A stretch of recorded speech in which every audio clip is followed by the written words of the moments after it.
Okay. Good afternoon, everyone. I hope everyone can hear me. My name is Ann Massey Badmus, and I want to thank you for joining us today for our webinar, H-1B Visa Basics, Tips, and Strategies for 2023. Just a technology check for real quick. Just want to be sure that everyone can hear me. So if you could, in the chat, just say yes if you can hear me, or just someone type yes. Great, great. Thank you so much for that quick response. I appreciate it. So again, thank you so much for being here today. We're going to take the next hour to talk about H-1B visas and also set aside time for any questions. So speaking of questions, hopefully everyone can see the screen here. You can ask questions at any time, and how you would do that is to use your Q&A panel, which I think either is at the bottom of your screen or to the right of your screen, where there's a little bubble with a question mark. If you put your questions there, it will be easier for me to track and be able to answer. So any questions as we go through the presentation, please go ahead and just use that questions section in order to post your questions for the presentation. For confidentiality, we ask that you ask questions generally and try not to provide personal details. This is a public forum, and so we want to make sure that your confidentiality is maintained.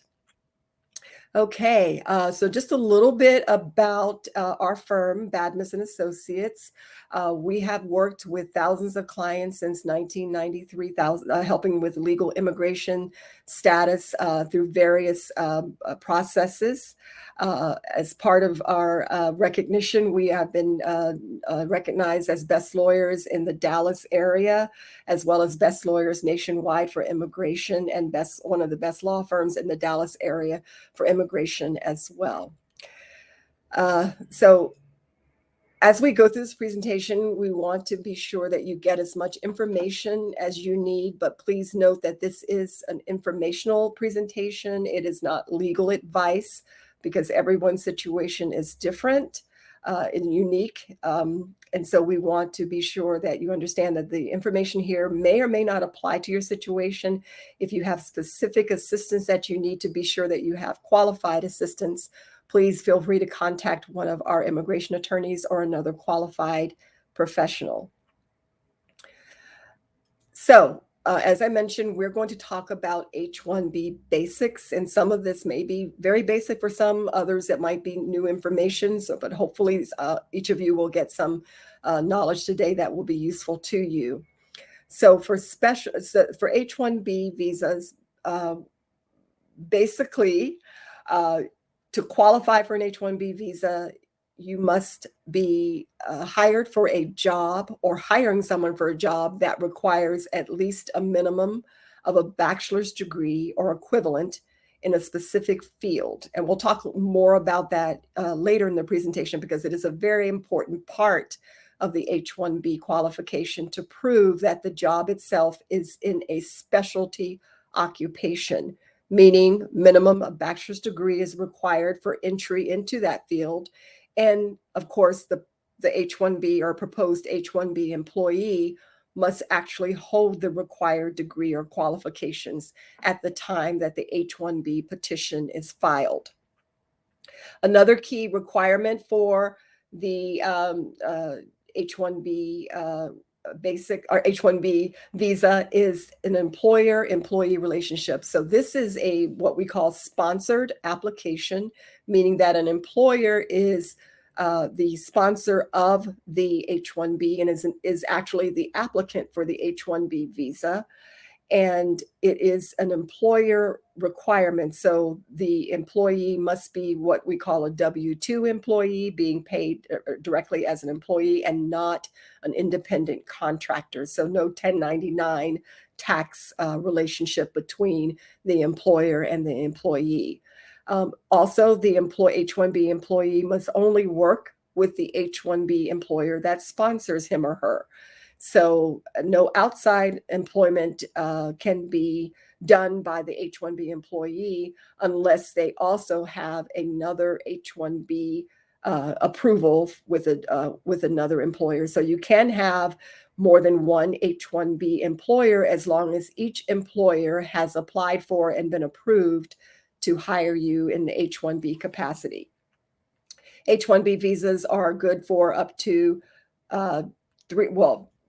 initially up to 3 years, and then a maximum of 6 years. So the initial application for an H-1B visa can request up to 3 years for the employment period, but no more than 6 years. The H-1B employee cannot hold H-1B status and be in the United States in each H-1B status for more than a maximum of 6 years, unless he or she has a pending green card application, which would allow them to continue past the 6 years in H-1B status. So that we're not going to talk much about that today because it is a lot more detailed than we have time for, but it is something that any H-1B employer or employee needs to be aware of in terms of the limitation of time on an H-1B visa.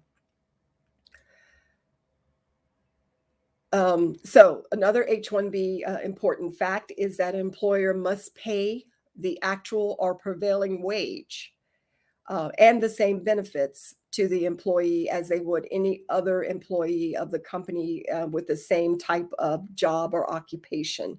So we will talk a little bit more again about actual or prevailing wage because this is a very key component and sometimes an issue if the employer is not willing or able to pay the prevailing or actual wage that's required by the government to be paid to the H-1B employee. Another H-1B basic is that if you are an employee that is in a licensed occupation, such as a doctor, professional engineer, a CPA, or a teacher, for example, if you are in those types of occupations where you need to have a license in order to practice that occupation, then you need to have that license actually be issued that license at the time that the H-1B application is filed. And that license has to be in the state where you will work. So you cannot have a license in another state and use that to qualify for an H-1B to work in a different state. And then finally, as another basic is that oftentimes we get the question is whether there can be part-time employment for an H-1B. So H-1B can be applied for as part-time or full-time employment. Most H-1Bs are full-time, but many can be part-time, and you can have solely a part-time H-1B. So part-time can be anything less than 35 hours per week. And it can actually, in some cases, we can actually give a range of hours that are expected for a part-time employee as well. So again, if you are posting questions, try to post them in the question area. So we will definitely address those at towards the end of the presentation. So the next topic we want to discuss is the H-1B cap. Now, not everyone is subject to the H-1B cap, and many of you on the call may not necessarily, may have already been counted in the cap and may be changing employers, for example, or looking at hiring someone who already has an H-1B and has already been counted in the cap.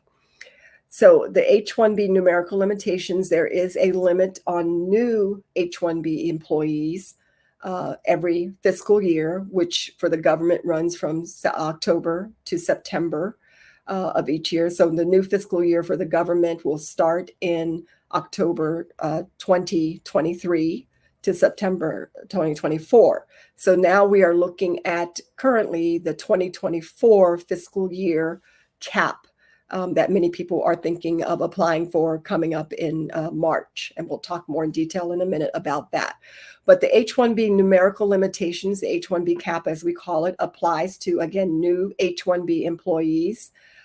It can also apply to people who already have H-1B, but they were previously exempt from the cap, but now want to work with an employer that would be subject to the cap. So for example, someone might have worked for a university in H-1B status, and they were considered cap exempt and did not have to compete for this limited number of H-1B visas.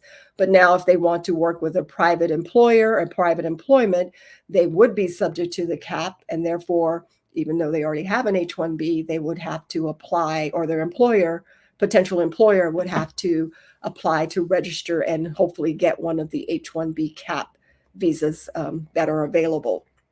And then also the H-1B cap applies for those who may have had H-1B in the past, may have been counted in H-1B in the past, but have fully used up their 6 years of H-1B status, have left the U.S. for a year and now want to, at least a year, and now want to return back to the U.S. in H-1B status. So they would now also have to compete in the H-1B cap.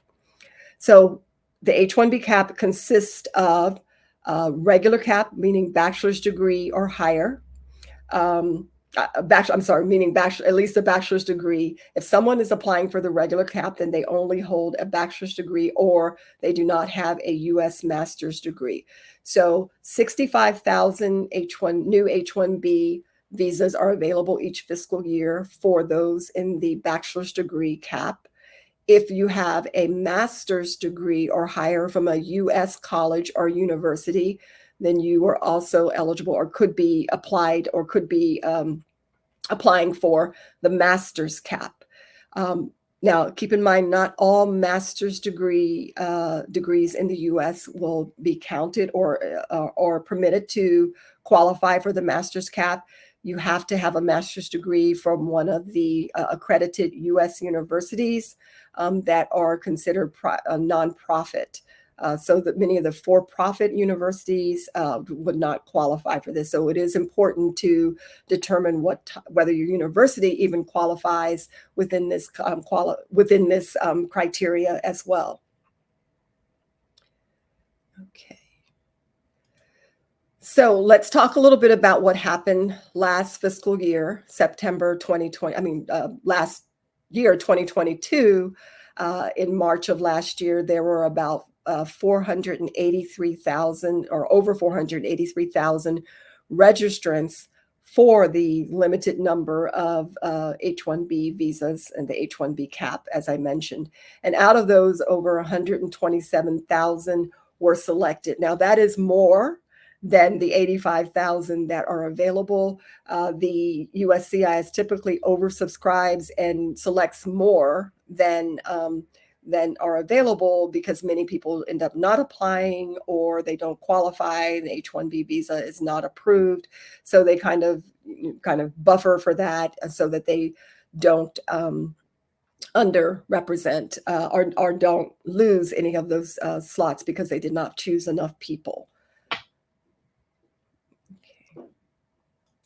So this year, what was the timeline for the H-1B cap? Well, we expect the announcement officially pretty soon, within the next month or so, in terms of the actual registration period. But typically the registration period is March, the first 2 weeks in March, between March 1st and the 20th. So this is the time that employers and the potential H-1B employees can now enter their registration for the H-1B cap visa lottery.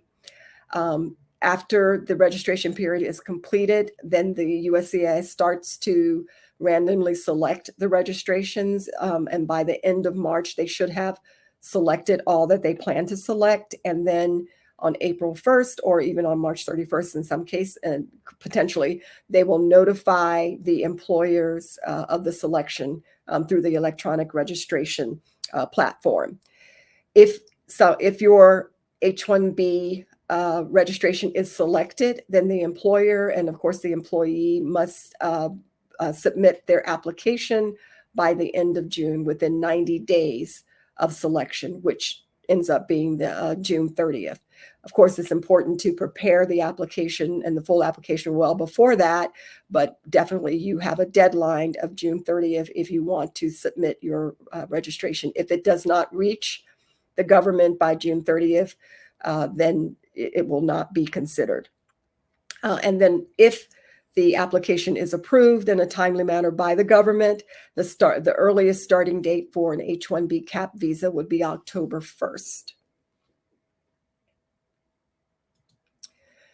So how do you prepare for the registration period? So those who are intending to apply for the H-1B registration or lottery, you need to be sure that, first of all, determine whether or not you even qualify for the H-1B visa. And so, as I mentioned earlier, there are specific requirements for the H-1B visa. So some of the details that the employer and the employee should be considering is, what is the actual job description? Make sure that you have a very detailed job description that would match what is considered a specialty occupation. So there would be some research in some cases. Some cases it's pretty clear cut. So for example, physicians, it's not really a question whether you're a specialty occupation. Engineers are usually considered always a specialty occupation, teachers as well, and architects, because those occupations are actually listed in the law as specialty occupations. But there are so many more occupations out there that do require bachelor's degrees, that do require a lot of education and skills to fulfill the job. So we have to provide the information to the government when we apply for an H-1B, proving that our occupation does meet the specialty occupation requirement. So although registration can be fairly simple, we still want to be sure that if we're successful registration, will qualify for the H-1B visa. So we want to look at these factors as well.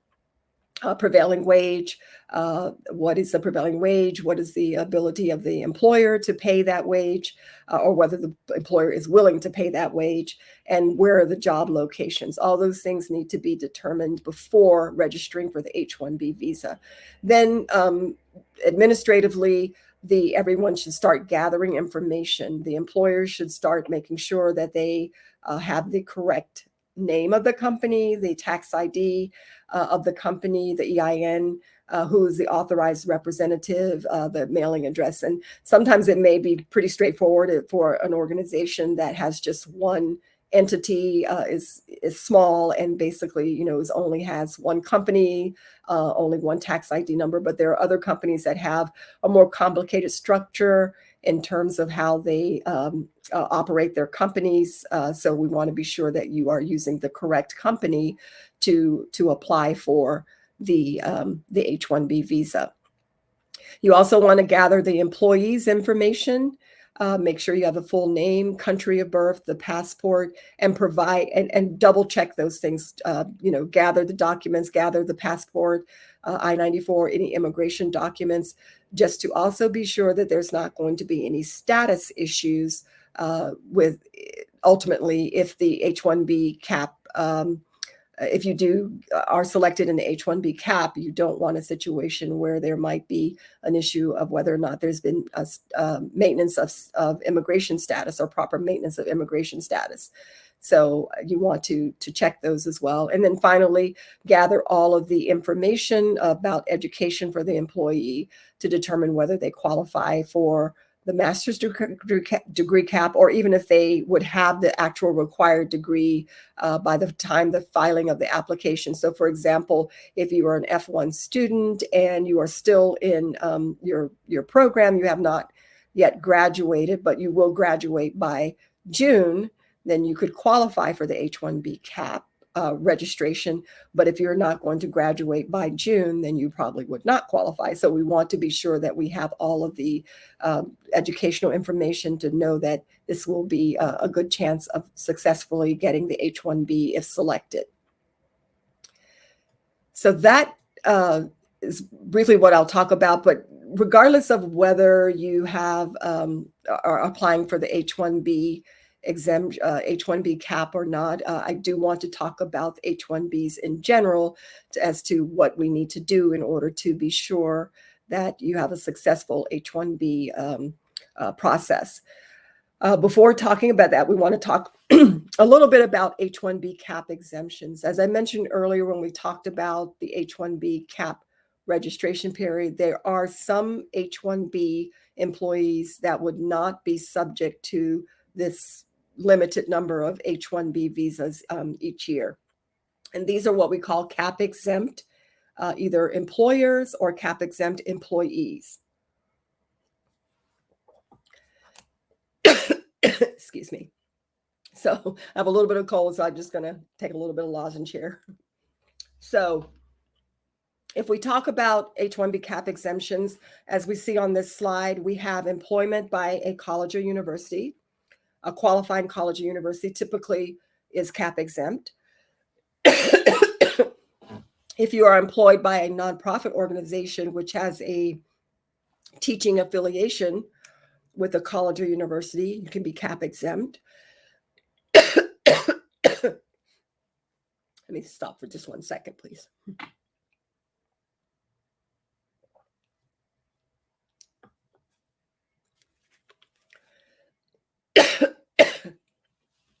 Also, if you have employment, or if you will be employed by a nonprofit research organization, that can be cap exempt. If you are actually employed by a cap exempt university or employer, but you also want to work part-time with a for-profit organization, that is also possible as long as you maintain your full-time or part-time cap exempt employment with the university or college. And then we have employment by a for-profit university, a for-profit company can be cap exempt, even if that organization itself would not be considered a cap exempt organization, as long as the employment location will be at a university or college or cap exempt, otherwise cap exempt location.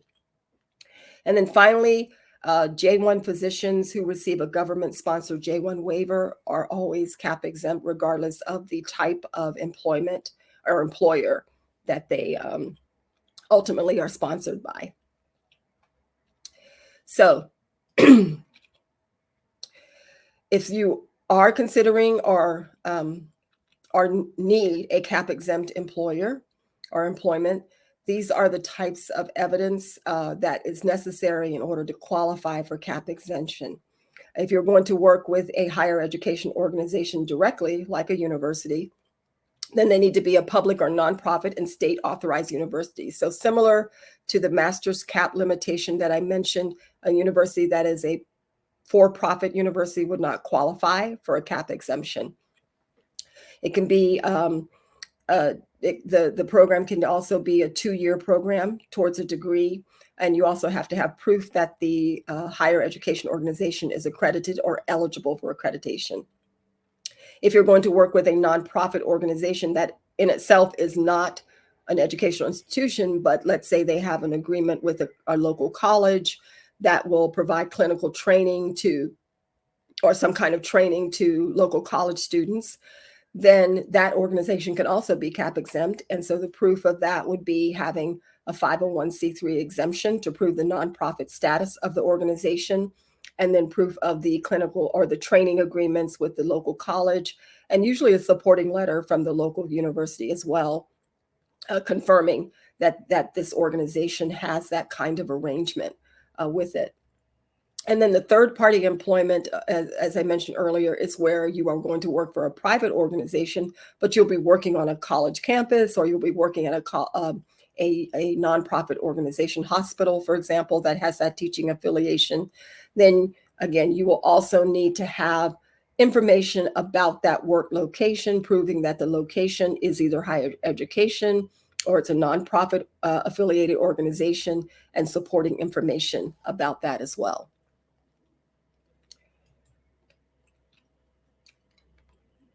So as I mentioned earlier, it's really important to look at specialty occupation, because this is key to determining whether or not you would even qualify for an H-1B, or your job position would qualify for an H-1B. The INA 101A32, so this is what we call the law that was enacted by Congress, and it's found in this location, INA 101A32. Congress, when it first made the law for H-1B, it said that a profession shall always include, but is not limited to, architects, engineers, lawyers, physicians, surgeons, teachers, colleges, academies, teachers in schools, colleges, academies, or seminaries. So basically, it is written in the law that these types of occupations are always going to be considered specialty occupation. However, fortunately, we have the language that it's not limited to those types of occupations, and therefore we can look at other jobs that could qualify. So how would the other jobs that are not within those limited number of occupations or outside of those occupations qualify? So we look at what we call the regulations, which is 8 CFR 214. It's a long list there. You don't really have to memorize that, but basically there are 4 ways to qualify for specialty occupation. The first way is to show that a bachelor's degree or higher is normally the requirement for this type of job. So, for example, an accounting position, that typically a bachelor's degree in accounting is usually required for a certified public accountant, or even just not necessarily certified public, but an accounting position, an accountant position. That's one example. Another qualification would be, or another way to qualify for specialty occupation is to show that the degree is common to the industry. Pulling up information online, for example, showing that everybody who is looking for this type of job always asks for, or who's always looking for this type of employer or advertising this job is always asking for a bachelor's degree. So this is an industry requirement. Or the employer, it may not be an industry requirement, but the employer always requires a degree for its position. So if the employer has a track record of all the employees who are systems analysts, all of them have had a degree in computer science, for example, or a degree in some specialty area related to that job. If the employer can show that, then that can also be qualified for a specialty occupation. And the final way that to qualify for a specialty occupation is to show that the job itself is so complex, so difficult, that you have to have a bachelor's degree or higher to do that. And that's where more detail comes into what are the job duties, what coursework would be required in order to perform specific duties. It requires a lot more detail. So of course, we usually want to go the easiest route in terms of showing the occupation is a specialty occupation. And usually the easiest route is to show that it's a normal requirement for entry into the position. And one of the resources that we look at is what we call the Department of Labor's Occupational Outlook Handbook. And that handbook has has thousands of occupations that the government has said, we think that this occupation needs to have a bachelor's degree, and what is the requirements for entry into that position, into this type of job. So if you can match your position to as closely as possible to the occupation that's listed in the Occupational Outlook Handbook, you have a better chance of being able to show that you have a specialty occupation.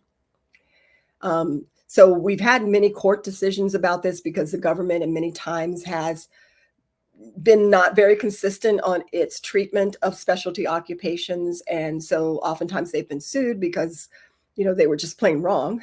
And the courts determined that they were wrong in many instances.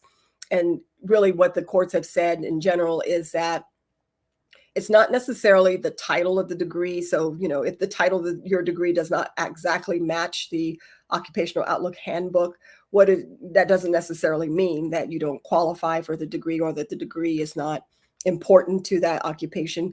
What's required is that we show that it's a highly specialized knowledge. And that's where, again, we may need to show more details about the job, about the background of the employee and how they have gained specialized knowledge through their education or even experience as well. Another another way to, as I mentioned, prove specialty occupation is to talk about what is the requirement across in the industry. Pulling up job ads and showing, yes, we see most businesses ask for a degree for this type of job. Now, the government typically has in the past and has not so much currently, but it's always possible that they come back to this issue of saying, well, if you're a small business and you're requiring a bachelor's degree, you need to show all the other small businesses also require that. And that's simply incorrect. But oftentimes that's something that an employer, a small employer, could face.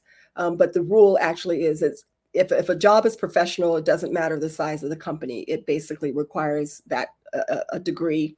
If I have a 3-person company and I need an accountant, I shouldn't have a less educated accounting person simply because I'm a small company. So, but this is something that especially small employers need to be aware of. Another degree, another requirement, or another way of proving specialty occupation is the employer requires a degree typically. So as I mentioned before, if you're trying to prove that your occupation is a specialty occupation, and maybe we're not finding anywhere in the industry that this is a requirement, then the employer may need to provide things like its previous job posting, information about past employees, showing what their degrees were. There's a lot more information that's needed in order to prove under this criteria. And finally, some other things that could also help to prove specialty occupation, especially if you have an occupation that may be a little more different, or not necessarily we're able to find a lot of information to show that there is a need for a bachelor's degree, then you may need to provide other types of information as well, such as a very detailed job description, outlining the daily duties and the percentage of time spent on the duties, an organizational chart showing the relationship of the H-1B job to the other jobs in the organization, and sometimes expert opinion letters from there are various organizations out there that will provide that kind of letter or review your job and determine whether or not they can provide an expert opinion that it does require a bachelor's degree. And then also you can look at other types of information out there by professional associations to show that as well. One other area to look at before we go on to some other parts of H-1B is the employee-employer relationship. So in the past, was a really big issue for H-1B employers, especially if if the employees could potentially work at different job locations, for example, at a client job location rather than in the employee's office. So that has waned a little bit. There's less of an issue now because of some court decisions, but it is still important to be able for the employer to establish that it is the actual employer of the H-1B employee. So some of the documents that you might want to gather as additional evidence to prove that employer relationship is something like an offer letter or a contract. An employment contract is not required, but if you do have an employment contract, you do need to submit that with your H-1B petition. But some of the things, again, to prove that employee-employer relationship would be things like the employer contract, offer letter, some other information like performance reviews, contracts, client contracts, pay records, those types of things, just to show that you do indeed have the ability to hire that individual H-1B employee, but also that you are able to, that you will actually be employing them as a W-2 employee, and that you are the one in control of their employment and not some other entity or organization. And then the last area I want to talk about with respect to the H-1B qualifications is the labor condition application. So as I mentioned earlier, it is required that the employer agree to pay the prevailing or actual wage, whichever is higher. The prevailing wage is what is determined by a wage survey issued by the government or by other sources, but the safest wage survey would be issued by the government, which is called the OES wage survey. So we would look at that government survey, and it would show us what they believe the wage requirement, which should be within that county or specific metropolitan area. So we would look at that to determine what is the prevailing wage. Now, if the prevailing wage is less than the normal wage or the actual wage that the employer usually pays to individuals in that same type of position, then the employer still has to pay that higher wage. You can't say, oh, well, I would pay $50,000 generally, but the prevailing wage is only 45, so I'll pay 45 instead. No, the government says you have to pay 50, and that is your going wage for any other employee who is a U.S. citizen, for example. If you would pay them $50,000 for the same qualifications, then you have to pay $50,000 for the H-1B employee as well. The prevailing wage or the wage determination is also very specific to the job location. So that's why it's really important to, if you have multiple job locations, or even if you are going to have remote work, which is becoming more and more common nowadays, then we not only have to look at where the employer is located, but we have to look at the wage requirements where the employee will actually work. So if they're at a remote worker working at home, wherever they live, if they live in Washington State, but the employer is in Texas, we will have to look at the Washington State prevailing wage to determine an actual wage to determine what the requirement is. So it's very important also to pick the right job category and the wage level. So it's important to make sure that we are matching the job with what the government says is the wage level for that particular job. And then finally, the employer must be willing to post the labor condition application or what we call a notice of filing in their office or in their the job location before the LCA is filed. So posting basically means putting it up on a bulletin board or electronically posting it within the organization so that others potentially could be aware of this position. All right. So just have a few more informational items to provide before we go on to questions. So self-employment is something we often are asked about in terms of whether an H-1B employee can actually own either partially or 100% of the company that is its H-1B, his or hers H-1B employer. And the answer is yes, it is possible for an H-1B employee to even own 100% of the company that will sponsor his or her H-1B visa. It is important how that company is structured. There are certain requirements that must be met, such as having a board of directors or managers, other people outside of the individual H-1B employee owner to be able to technically hire, fire, or otherwise control the employment of the owner. And of course, you still require that the occupation, the job that you will be doing for your own company is a specialty occupation. So for example, you're a physician, dentist, engineer, IT specialist, though not just I'm president of the company, but if you are actually going to be doing specialty occupation work, then your company can potentially hire you as an H-1B employee. And then finally, we'll talk a little bit about amended petitions. And the reason this is important is that H-1B visas are very specific. As I mentioned, it's specific on the type of work you do. It's specific on the place of employment. It's specific on the wages. So when an employer files an H-1B application, they are saying this is going to be the employment relationship. My company with this tax ID number is going to hire and pay this employee to do X amount of work. And therefore, that is what they're supposed to do for the period of time that they're approved for. So if you have a 3-year H-1B and you're going to be working as an engineer at a certain level of salary at a certain location, then that's what has to continue for that 3-year period. If there needs to be any substantial changes because of business circumstances, there could be any number of reasons why things might change in the employment relationship, then oftentimes there may be a need to amend the H-1B petition by filing another H-1B petition and then getting approval of the government, or at least filing the amended petition before those changes occur. So some examples of what they call material changes would be going from full-time to part-time, or even part-time to full-time.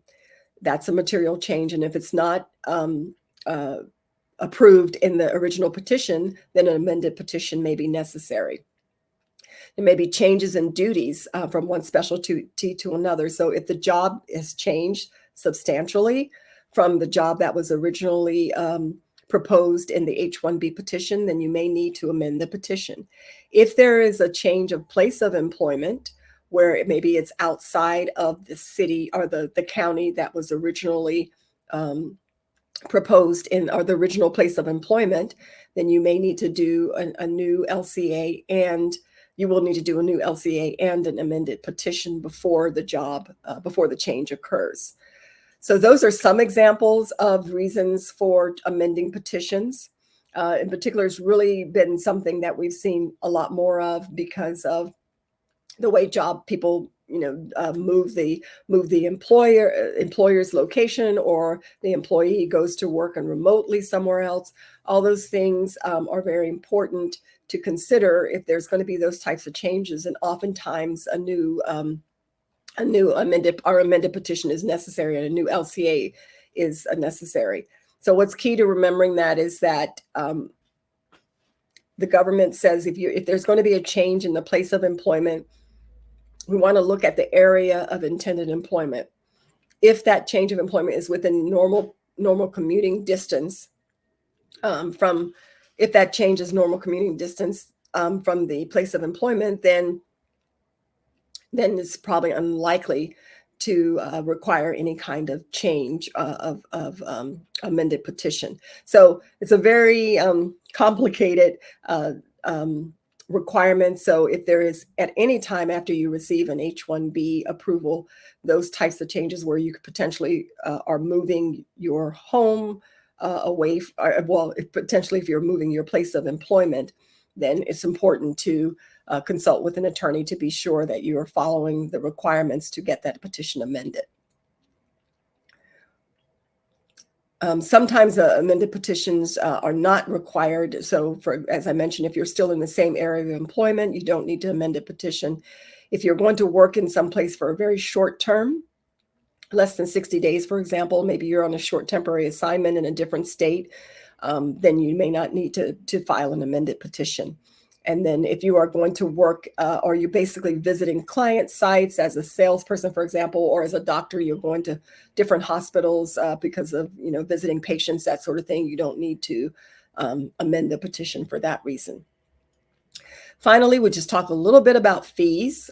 So I think there might have been a question earlier about some fees. So the application fees that the government proposes for H-1B petitions, I've listed here on that chart. It does depend on a lot of circumstances. First, if you're going to go through the H-1B CAP registration process, their fee currently is $10. It could go up from there, but at this point is $10. The base application fee, once you are applying for an H-1B, whether it's through the CAP or CAP exempt or change of employer, any of those things, it's $460 just for the processing of the application. Then there are other fees that are required depending on the stage of the application. So if you're a new H-1B application, typically for a private employer, typically has to pay the ACWIA fee, which is either $750 or $1,500, depending on the size of the employer, as I have stated here. A larger employer, meaning an employer that has 26 or more employees, will pay the higher fee for that. And then there's the fraud prevention fee for new H-1B applications, CAP subject applications, or either transfers with a change of employer.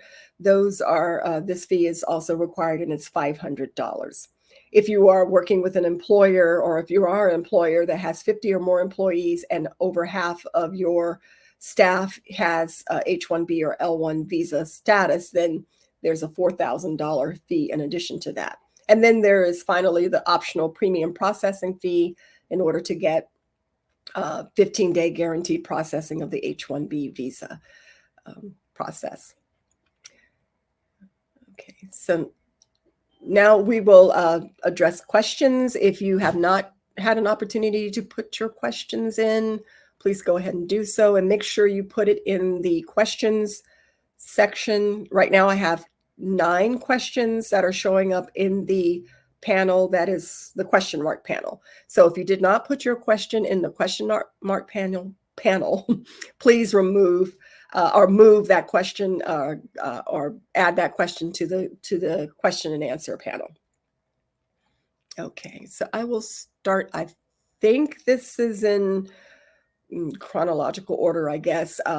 Honestly, I apologize. I'm not totally sure with the technology here, but I'll start with the first question.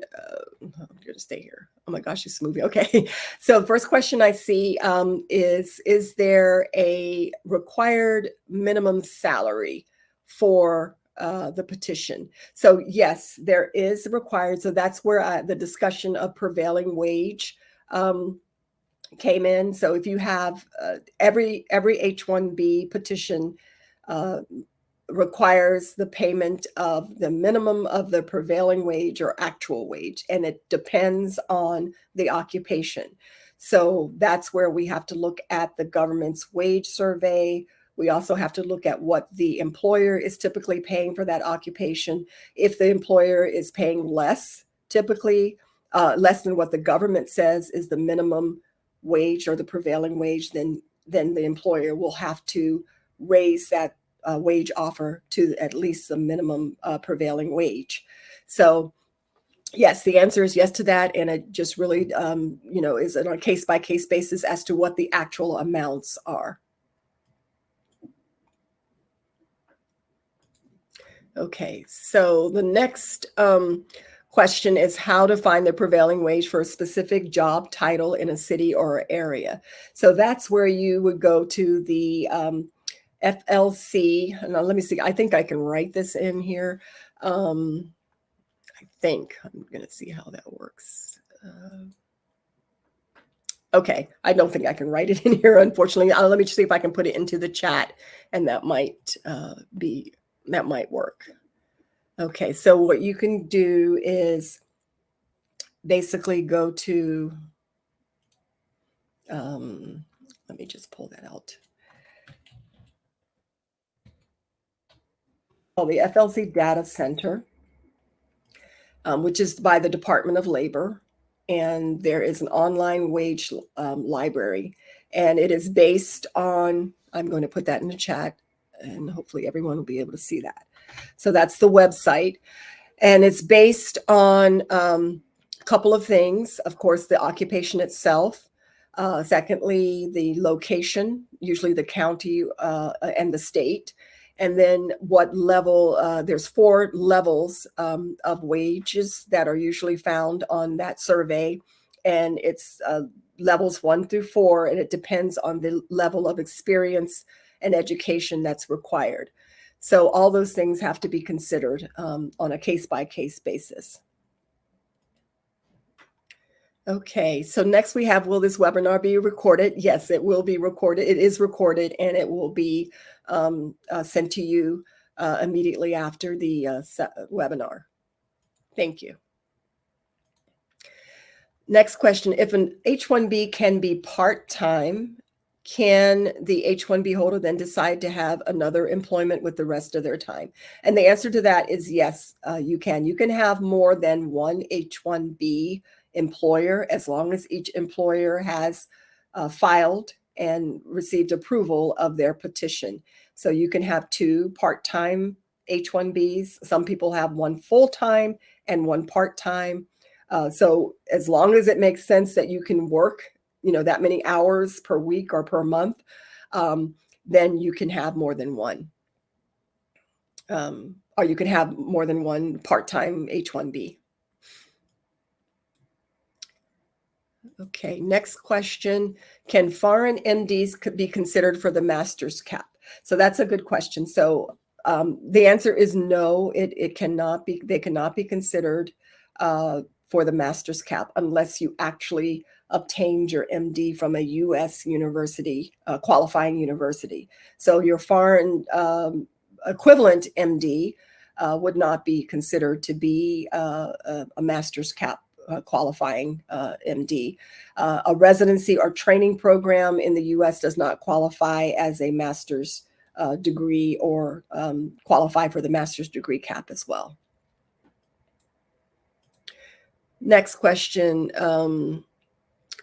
I have no idea there was a random draw for H-1B. Does this happen for all applicants?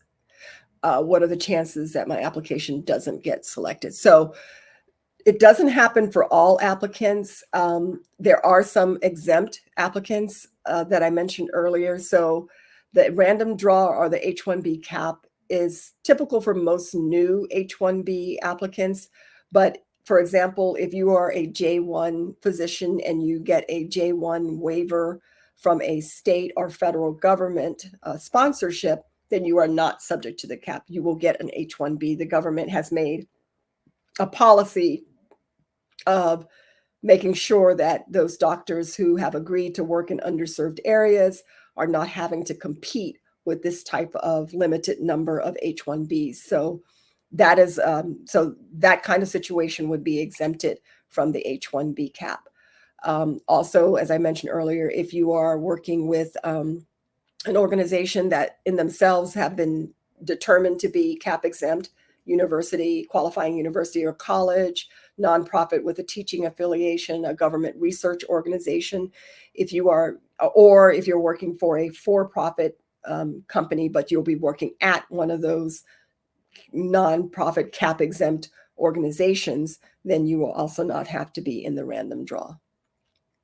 But the question is, if you are in that random draw and if your application doesn't get selected, then unfortunately you're not able to go through this H-1B application, or you cannot apply for the H-1B, and you'll have to consider other options if there are any. And that kind of brings me to the next slide, where we do have on our next webinar alternatives to H-1B visa. So save the date for that, and you'll receive the registration information for that webinar, where we'll talk about the various options that might be possible for those who do not get selected in the H-1B cap registration.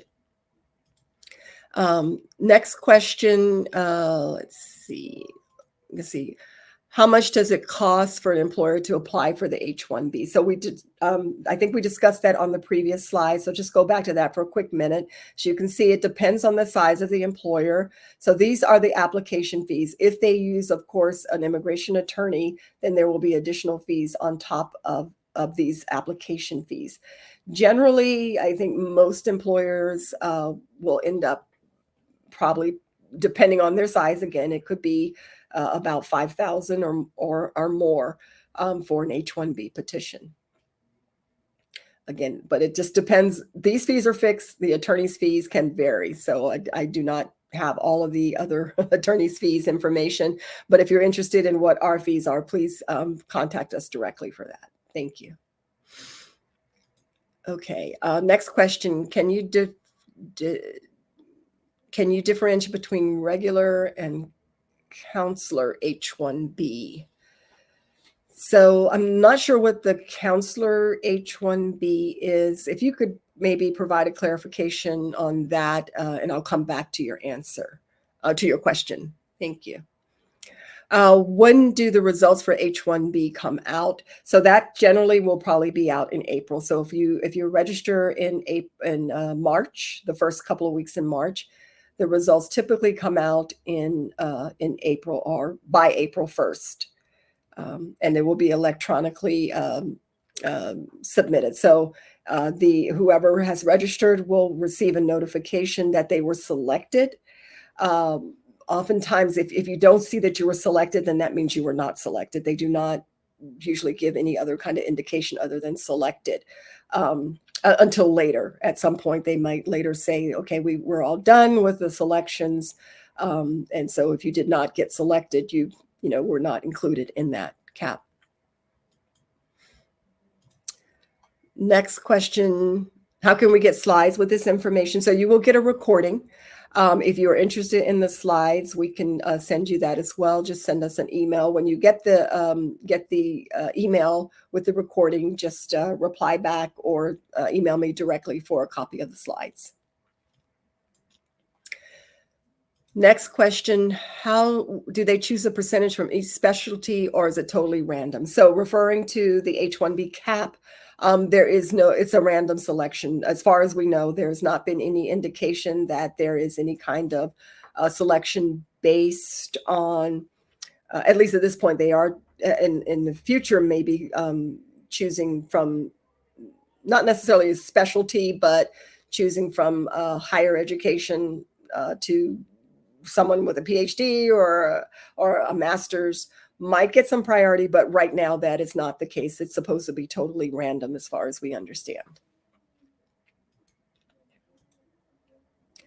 What, if anything, next question, what, if anything, of the fees can the sponsor have the beneficiary reimburse, just the premium processing fee or anything else?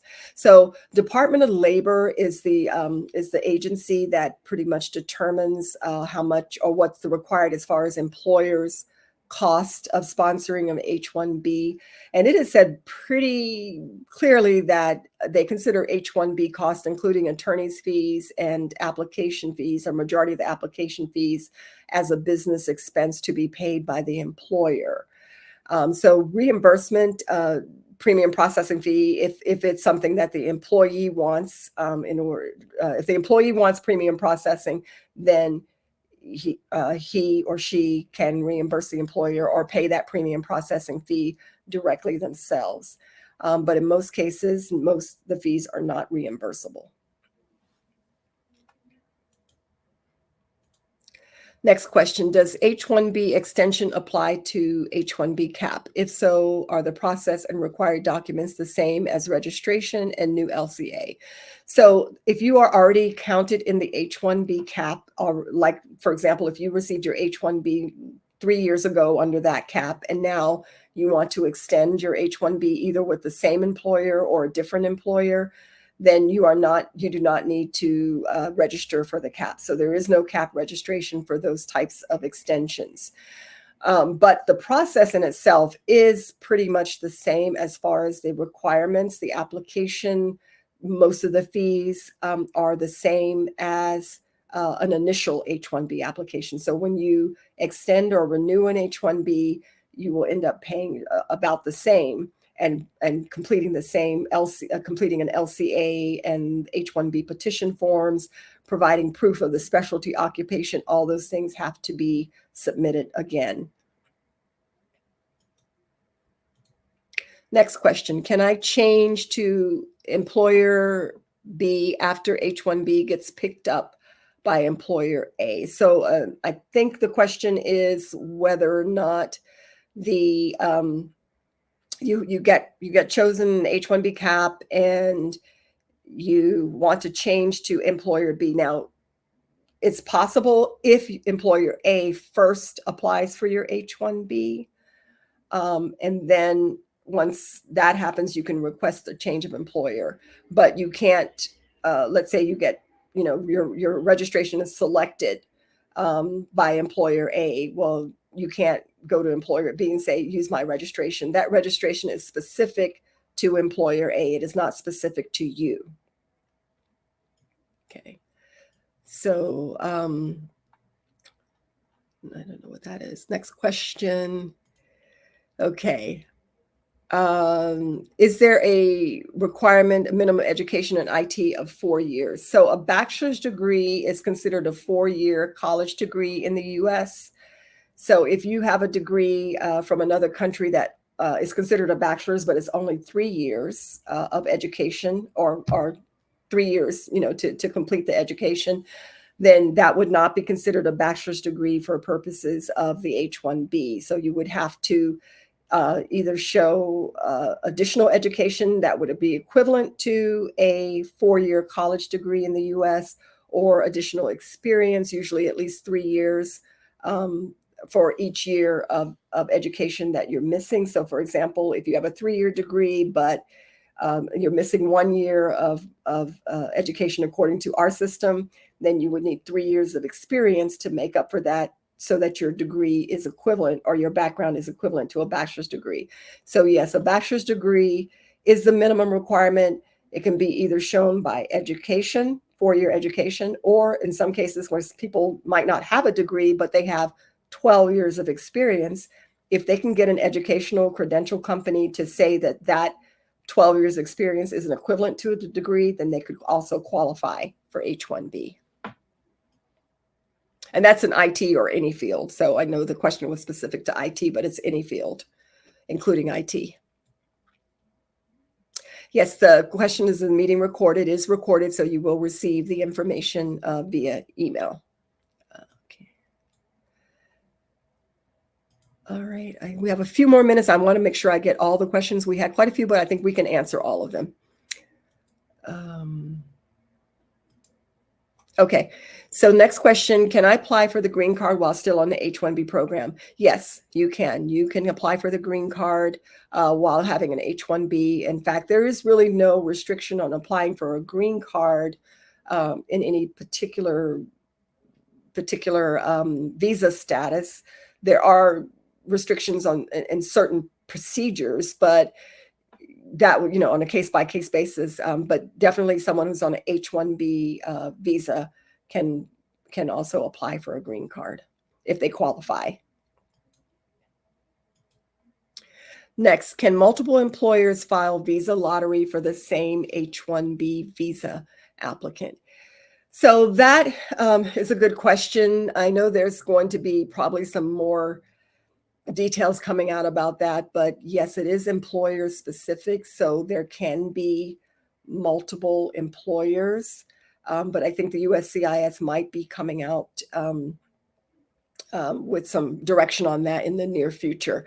But as far as I know currently, you can have different employers applying for you. Now they should not, you have to be very careful with that, but yes, it can happen.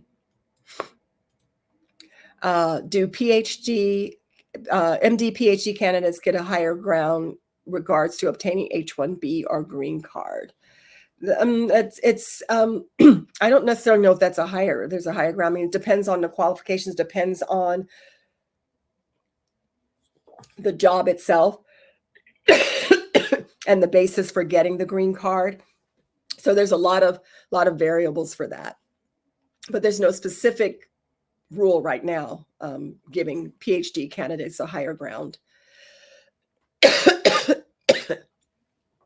Excuse me. Next question. How can someone on J1 move to H1? That's pretty broad. It really, first you'd have to get an H-1B employer first. And then we also have to look at what your J1 visa says as far as any restrictions, whether it has a 2-year foreign residency requirement. If it doesn't, then you can move to H-1B, as long as you qualify. If it does have a 2-year foreign residence requirement, then you may need to get a waiver of the 2-year foreign residence requirement and then apply for the H-1B. So it's very specific to your individual situation. Definitely recommend to speak with an attorney to get more details specifically for your situation. I think we'll do last few questions here. If you apply for H-1B as a pharmacist intern, do I have to file an amended petition when my job description differs as a pharmacist, or will I go through the H-1B cap again?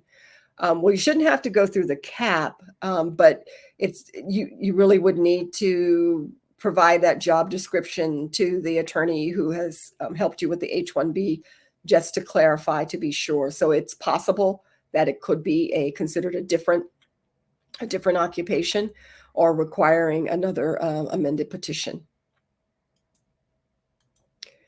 Can you apply for the H-1B as well as STEM OPT at the same time? Yes, you can.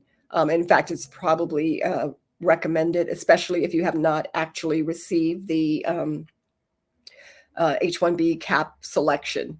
in itself. So definitely you would want to keep your STEM OPT alive. Once you do get the H1, if you do get selected for the H-1B cap, and then you actually are approved for the H-1B visa, then your STEM OPT will no longer be valid at that point. And then last question, email for future correspondence. So yes, you will receive my email address via the email that will be following up, but I will also put it in the chat here so that everyone can have it. And I think that is the last question that we have. There was one question that I had asked for clarification, but unfortunately I did not see the clarification there. So I apologize. I wasn't able to answer that question. As I mentioned, next month, we will have another webinar with information about alternatives to H-1B. So please be on the lookout in your email to register for that. I also want to reiterate again that this was a general presentation of information. I highly recommend that you contact either one of our attorneys or another professional for your specific situation so that you can get the best advice necessary for your immigration matter. And I want to thank you all for attending the webinar. If you have any questions for us or would like to meet with us, please feel free to visit our website at badmuslaw.com and enter the website form to schedule a consultation or email me at badmus@badmuslaw.com. Thank you again for attending and have a great rest of your day. Thank you.